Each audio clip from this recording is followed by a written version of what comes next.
Olá, tudo bem? Meu nome é Ana Clara, faço farmácia na Universidade Federal do Piauí e venho, por meio da Liga Acadêmica de Química Medicinal e Farmacologia, abordar sobre o Covid-19 e o uso de anticoagulantes. A hemostasia é um processo dinâmico e regulado, a fim de manter o sangue líquido no interior da vasculatura e, mesmo assim, coagular rapidamente em caso de lesões vasculares, para impedir a perda de sangue e permitir a cicatrização. Alterações na hemostasia podem ocorrer por defeitos hereditários ou adquiridos no mecanismo da coagulação e efeitos secundários de infecção. Essas alterações podem resultar em trombose. Os trombos são coágulos compostos de agregados plaquetários, fibrina e células vermelhas. A formação de um coágulo na área de lesão vascular ocorre em etapas.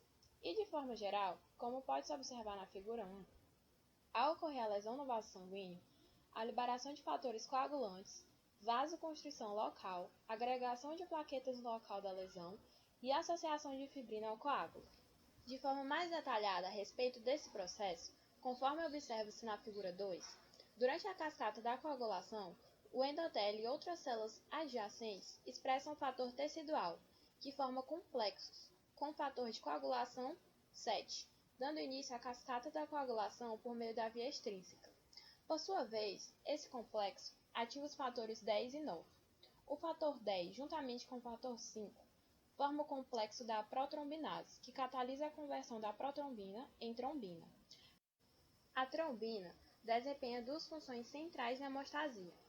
Converte o fibrinogênio solúvel, possibilitando sua polimerização e a formação de coágulo de fibrina insolúvel, que forma a matriz do coágulo. E induz o recrutamento e a ativação de mais plaquetas. A propagação posterior do coágulo ocorre pela amplificação da trombina por retroalimentação por meio da ativação de fatores da via intrínseca. Os fatores das vias extrínseca e intrínseca interagem entre si, fazendo da coagulação uma rede. Durante o estágio final, a agregação plaquetária e a polimerização da fibrina levam à formação de um tampão permanente estável. Na figura 3, observa-se a fibrinólise. Durante a formação do tampão, a via fibrinolítica é ativada localmente. O plasminogênio é processado a plasmina enzimaticamente pelos ativadores de plasminogênio nos tecidos. A plasmina limita o crescimento do coágulo e dissolve a rede de fibrina à medida que ocorre a cicatrização, levando à formação dos polipeptídeos, conhecidos como produtos da degradação de fibrina. Entre eles, o D-dímero é reconhecido como um dos principais. Na figura 4, observa-se os mecanismos de coagulação pelo Covid-19. A infecção pelo Covid-19 caracteriza-se por uma resposta inflamatória sistêmica intensa, que pode causar lesões no endotélio dos vasos sanguíneos, e assim aumentar a síntese de trombina. Consequentemente, ao aumento dos níveis de dímero D, do tempo de protrombina e do tempo de tromboplastina parcial ativado. Ademais, a resposta inflamatória resulta em uma tempestade de citocinas, também responsáveis pelo comprometimento das vias normais da coagulação e interrupção da fibrinólise. As células mononucleares interagem com as plaquetas ativadas e com a cascata da coagulação. Ativam células inflamatórias por meio da ligação da trombina e do fator tecidual com receptores específicos, ativados por protease e da ligação da fibrina ao receptor Toll-like 4.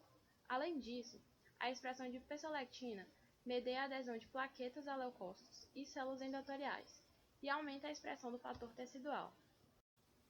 Como havia sido dito, o dímero D é um produto da degradação de fibrina e ressalta sua importância, visto que o nível de dímero D aumenta progressivamente com a exacerbação da infecção pelo SARS-CoV-2.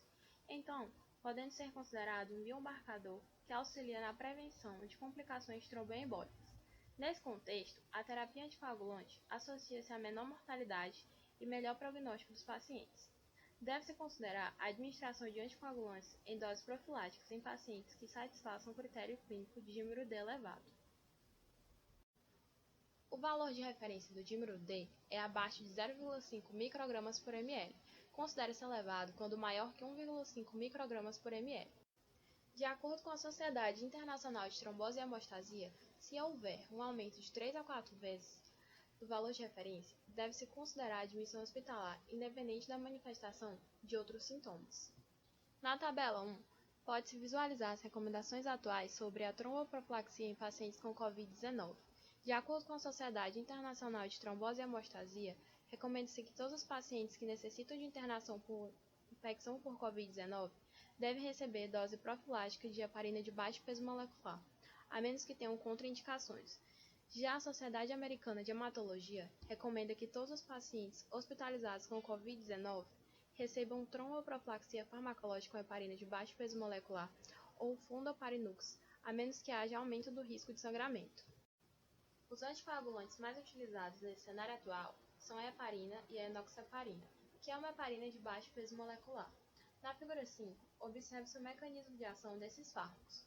O efeito anticoagulante da heparina é consequência da ligação à antitrombina, que inibe as proteases dos fatores de coagulação, em particular da trombina e do fator 10, formando com eles complexos estáveis. Na ausência de heparina, essas reações são lentas. Na sua presença, são aceleradas em até 1000 vezes. Por outro lado, a enoxaparina complexa com antitrombina 3 e inativa o fator 10, mas não se liga tão avidamente à trombina.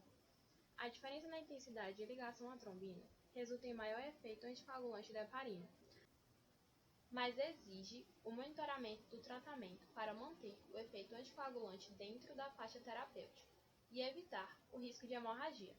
A enoxaparina apresenta maior índice terapêutico, maior biodisponibilidade e efeito terapêutico previsível.